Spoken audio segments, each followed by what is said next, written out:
ابو منصور، عايزين منك توقعاتك للدور قبل النهائي. والله تقريبا ارمينا والدكه. مين تاني مع 4 فرق؟ انا مش عارف، ما عنديش فكره عن الفرق الثانيه الصراحه، ما شفتش انا فريق ثاني.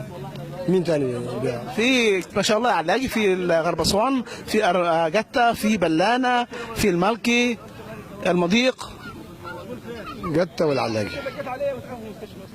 عايزين منك كلمه في هذا اليوم الجميل لابناء النوبه في جده. طبعا دايما التجمعات النوبيه دي بصراحه الواحد بيشجعها دايما، بالذات في الغربه، علشان نزيد التعارف بين الشباب والتآلف، ويربوا صداقات مع بعض، وافكارهم تتجمع لكل يصب في صالح المجتمع النوبي. وانا طبعا مبسوط جدا انه الشباب ما شاء الله يعني كويسين وبيتحلوا بروح رياضيه كويسه جدا، والمحبه الحمد لله منتشره بينهم، وربنا ان شاء الله يزيدنا دائما محبه في بعض وبدون اي مشاكل ان شاء الله باذن الله تعالى، ونتمنى التوفيق باذن الله. دايما في الخير. ومنصور ابو بشير، عايزين منك توقعات، بس تتوقع مين يوصل الدور قبل النهائي؟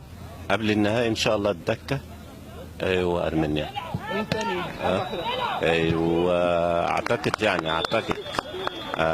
غرب اسوان وعلاجي. باذن الله موفقين دايما. ابو محمد، توقع لنا 4 فرق بس، تقول بس.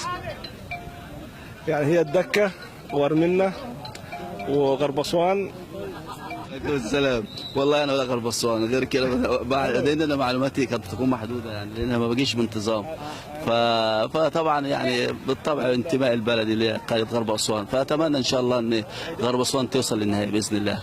باذن الله غرب اسوان توصل للنهائي، وان شاء الله باذن الله. يعني عايزين منك كلمه في اليوم الجميل ده، التجمع الجميل، وابناء النوبه كلهم موجودين في محبه وفي ود. اكيد ده شيء طبعا يشرفنا ويسعدنا، وان احنا بنجتمع في مكان بلد يعني خارج بلادنا او بلدنا الحبيبه، والشيء يعني اذا دل فبيدل على ان في الفه وفي محبه.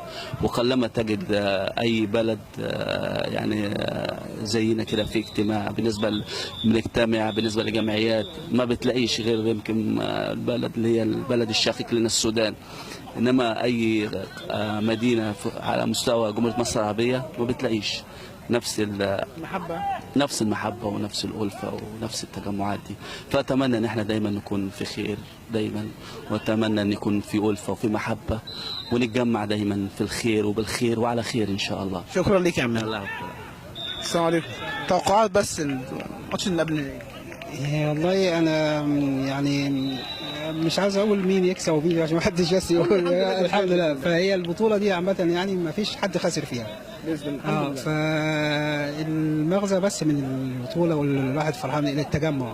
فاحنا كاسره نوبيه او النوبيين عامه معروف عنهم الترابط والتوحد وكل دوت.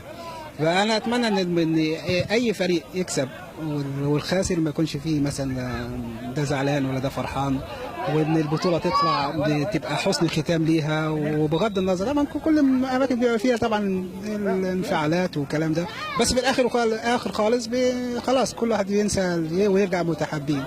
فانا امل يعني انا اتمنى، يعني مش هتمنى بقى اقول، لان انا اتوقع ان يكون النهائي يعني يكون ما بين المضيق وممكن غرب اسوان.